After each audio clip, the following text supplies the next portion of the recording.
Minutes away from the hour of 8 o'clock, and for the next 10 we'll be joined by Chetwayo. Set, morning to you, man. Good What's morning. up? Everything cool? Fat digestion. Yes. So let's get going with that, man. Yeah, man, I'm very interested here. The reason I chose this topic too is for people to heal, you actually require fat. Fat is a necessity for the health of the body. Necessity, all right? But we have to understand the difference, dietary fat and fat storage. Oh, okay, all right. So I'm not going to say I'm real healthy. Yeah, go ahead. Referring to the dietary fat. So dietary fat is a necessity. If you consume absolutely zero fat, you are dead. Right? You must consume fat. It is a requirement. It's part of the macros, the three macros. Fat, proteins, carbohydrates. Right? Okay. And you need those three macros. Right? Okay. Now, you don't need all of them dietary. For example, carbohydrates, you don't need dietary carbohydrates. The body can produce that. But when it comes to fats, you definitely need to consume that. All right? When it comes to proteins, the body cannot synthesize all the essential amino acids, so you definitely need to consume that as well. All right? So, let's get into fat because a lot of people have a hindrance and they restrain themselves from consuming it because of things they have heard over the years. So let's start with the first slide. So let's pull up the first slide here. The superficial belief about fat, all right? As you can see below, it says dietary fat does not go straight from the plate into your arteries. So a lot of people have this belief. When you eat fat, it goes straight into your blood and then boom, it causes arterial plaque. That is not the case. That's not how it works. So let's move on to slide number 2, and let's see what really takes place. So this is how it actually works and how the body actually handles fat. It starts off when you consume it. With the chewing process, there's something called lingual lipase. So that's the starting point of fat metabolism, of fat digestion. But the main digestive process of fat doesn't take place in the mouth. The next step, it goes into the stomach, where the stomach starts to churn things around and move around, and then you have gastric lipase being secreted. So in the mouth you have lingual lipase, in the stomach you have gastric lipase. All of that is starting to break down fat into smaller molecules. But that's not where the main digestive process of fat happens. As it mentions at the bottom, most fat digestion happens in the small intestines. So in the small intestines, you have cells that lines the wall, specially designed to detect fats. Okay. Right? Specially designed to detect fats. So when fat is detected, you have the release of CCK. CCK stands for cholecystokinin. Cholecystokinin is a hormone, that is secreted, and that signals the gallbladder to release bile. Right? It signals the gallbladder to release bile.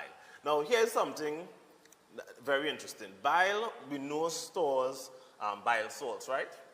The gallbladder, stores bile salt. Bile salts is a emulsifier. The purpose of it is to break down fat.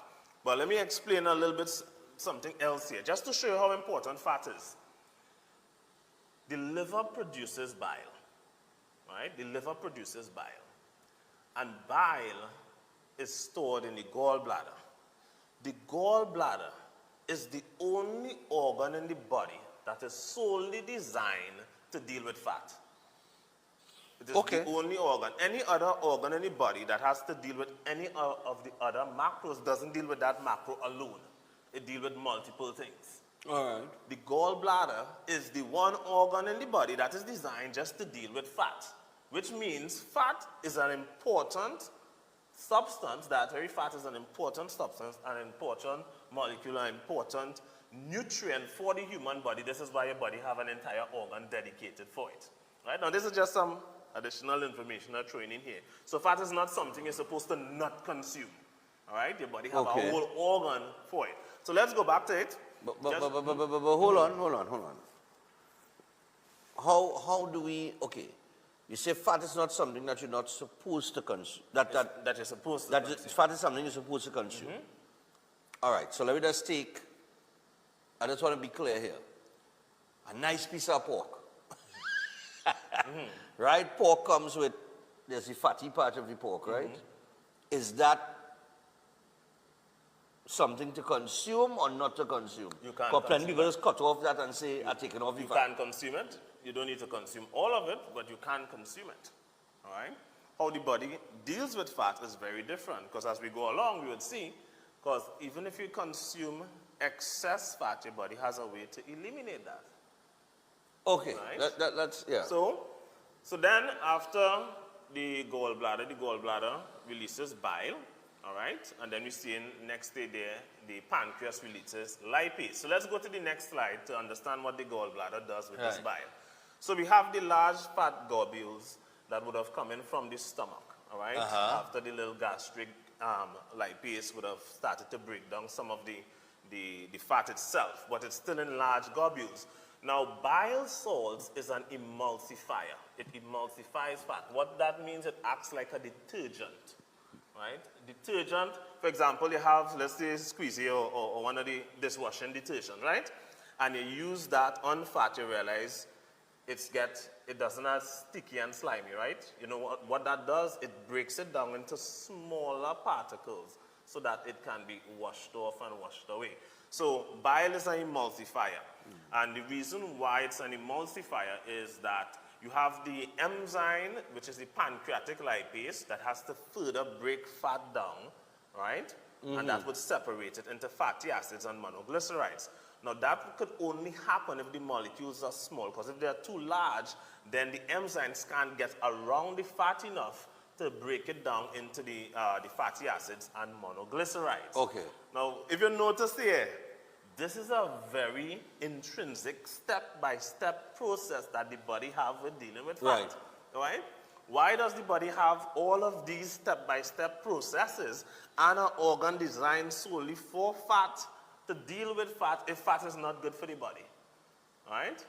So let's go to the next slide. Right? So now the fatty acids and monoglycerides that have been broken down from the large globules of fat and that have been into smaller globules, fatty acids and glycerol, that now mixes with the bile to form something called micelles. Now micelles, remember, fat don't really mix with water, so the water now pushes these things to the wall of the intestines. The wall of the intestines now would absorb the fatty acids and glycerols. And inside the intestinal wall now, the fatty acids and glycerols are going to reform and be rebuilt back into triglycerides, right? Because the body have to package the fat before it travels, right? Look at all this intrinsic process that is taking place in the body. The human body is a very fascinating thing, all right? So the long chains of fatty acids now have to now be, is now packaged. It's like when you go to deliver something or order at the post office or whatnot. You don't just put the thing in a box just so. They would package it with other stuff to make sure it's safe and whatnot. So the packaging is what we call the chylomicrons, and that comes in with it have cholesterol and the fat-soluble vitamins, and all of that is packaged. Now, because it is packaged, it is too large to enter your bloodstream. So all of this here, you notice fat didn't enter the bloodstream yet. I realize that. It didn't enter the bloodstream yet. So these chylomicrons now have to enter the lymphatic system before it could enter the bloodstream.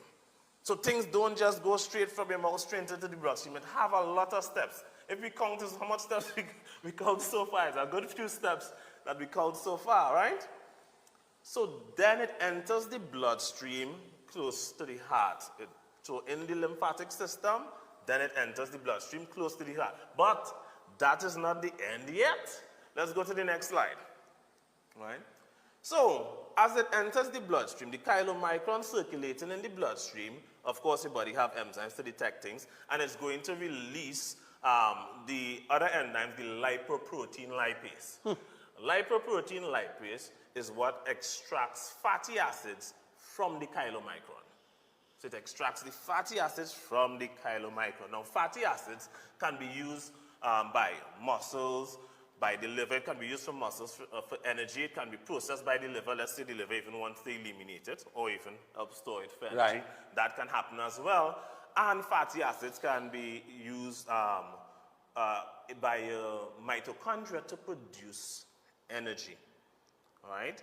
And Okay, in the so- mitochondria, when fatty acids enter the mitochondria, it is then broken into two carbons called acetyl-CoA, right?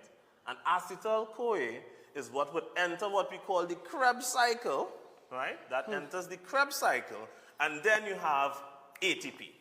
What is ATP? Stands for adenosine triphosphate. That is your body's energy currency. So that's why I say when you're burning fat, fat is, all right. Fat is where your body will use for energy, like when you're working out and that kind But of here thing. is the thing. Okay. If your Here is the diet thing. is off, if Uh-huh. your diet is off, it can shut down that process by which fat can be converted to ATP. Okay. This is why nutritional therapy is so important, right? So a lot of people are here blaming fat for health issues when fat is not the problem. So you might be wondering, so what causing all the plaque in the arteries? That's what the last slide going on show here. Yeah, we're causing this. We're causing all this. So that's what the last slide What is going on this? show. So let's Is go this- to the last slide. What The is this? deeper issue here. What is this? So this is the deeper issue here. Sugar can be turned into fat. Sugar can be Okay. turned into fat. Remember, what we were dealing with is dietary fat, eating fat, and understanding the process that happens when you eat fat itself. Right. But when you consume sugar, as it says there, excess sugar would go to the liver to be processed, especially the deadliest sugar of them all, which is fructose. All right? And in the liver, that produces triglyceride, and that's a process known as de novo lipogenesis, which produces triglycerides. All right? And that now causes an increase in triglyceride level. Triglyceride now, you're going to get triglycerides in your bloodstream, and that's going to lead to VLDL, which is very low density lipoproteins. And because it is low density, that is what can stick to the walls of the arteries, and that would cause metabolic dysfunctions. It will cause glycation, inflammation, and insulin stress, as we see there. But of course, as I mentioned at the bottom there, this is a deeper topic covered in the book and on consultations. Because it goes much deeper, because I go into the root cause of diseases, showing you how sugar can tie into a lot of different issues. So this is why people need to understand sugar in the full sense of the term, and that's what I go into in my book. Chapter 2, especially in my book, goes in depth into sugar, so Into you sugar, can understand that. So fat is being blamed for the issues that are caused from sugar. And I remember a couple years back when I did pull up the article, and I did talk about that, where in 1967, organization called the Sugar Research Foundation, they paid scientists to basically lie with regards to sugar and to throw the blame on fat. And that was because the studies and all the science at the time was showing that sugar is what was causing heart diseases. Right. And of course, heart disease has to do with the building up of plaque and stuff in the arteries. But the Sugar Research Foundation, they would have realized, hey, this would be a major profit loss to us if this information continues to come out. So how can we, stop that from happening? Let's bribe the scientists, right? So that is what happened in 1967. All right. Now, all of this is in my book. Right. And I explained to in my book as well that in 1967 there were no conflict of interest policies at medical journals, right? So because there were no conflict of interest policies, the Sugar Research Foundation, they financed the research and then they hid it. Okay. They hid it. So they didn't let anybody know that they are the ones that financed this research, or else it would have come up as a conflict of interest. But no conflict of interest policies in 1967. Conflict of interest policies came about in the 1980s and was only enforced in 2006. And that corruption there was only discovered in 2009. So the entire world was blaming fat for something sugar was causing for a whole 42 years before any truth came out that was fabricated information. Wow. So today, people still today have a negative view on fat, and fat is your main energy source. Fat produces clean burning fuel. It's a clean burning fuel. It does not cause glycation. It does not cause inflammation. But here it is, this clean burning fuel has now been demonized because of wrong information. And even when the information has been corrected, the corrections are not publicized, is not really televised. So a lot of people don't know, and they continue to demonize fat, and people continue to consume sugar. All right, well, we just about all the time, but this is an example of a consultation, right? Correct. Okay. Right. So this is, okay, because I get the idea now why your consultations take the time it is. The time that it does, yeah. Because I see that you have gone into great explanation, in depth, and given the whole understanding of how the system works in order to treat with fat, right? And to explain why fat is not the enemy. So I can understand now why, because it's just one topic, right? So if you go, I would imagine that this would tie into something else, that will tie into something else. So how my so on and so forth, right? operate, I deal with, when people come in with their specific illness, I first start off by showing them the root cause of that specific illness, and then tie it back into their diet. Okay. And then what needs to be done in order to reverse that illness. So a lot of people would come and ask me, so why gain $5,000, right? Because we have been cultured to look for a procedure or a product.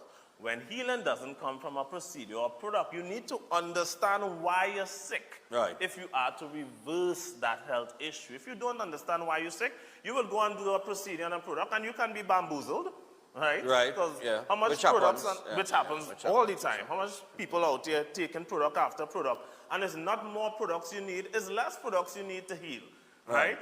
It's about consuming what is right, what your body is biologically designed for, and that's what I focus on. All right? That's why I get results. All right, people. So Chetwayo aboard. Of course, you can contact him very easily. All you need to do is call 279-3935. That's 279-3935. Or you can WhatsApp him on 761-1952. That is 761-1952. And it's the Holistic Health Clinic powered by Nutritional Therapy. And you can book an appointment today, or you could call him and order the book. You are not sick, you are malnourished. You can also find the book on Amazon, RIK bookstores nationwide, Nelson's in Tobago, and Gum Road. Gum Road. For digital copy. For digital copy. All right. So thanks a lot for the information set, and I learned a lot about fat today, boy. Was very, very, was eye-opening. Are you tired of managing symptoms without understanding why your body is breaking down? Chetwayo's Holistic Health Clinic provides consultation and re-education sessions followed by nutritional therapy programs designed to address the root causes of chronic disease. The clinic works with clients in Trinidad and Tobago and internationally, helping people rebuild the body through correct nutrition, not drugs, supplements, herbs, detoxes, injections, or quick fixes. Chetwayo is also the author of You Are Not Sick, You Are Malnourished, a powerful health book that has been the top-selling book on consignment at RIK bookstores nationwide every month since entering the stores. If you're struggling with cancer, diabetes, high blood pressure, obesity, autoimmune issues, fertility challenges, digestive problems, or other chronic condition, book a consultation and re-education session today. Purchase the book at RIK bookstores nationwide, Nelson's bookstore in Tobago, Amazon, or Gum Road. Visit ChetwayoClinic.com or call or WhatsApp 279-3935 or 761-1952. Chetwayo's Holistic Health Clinic, rebuilding the body, reversing disease through nutritional therapy.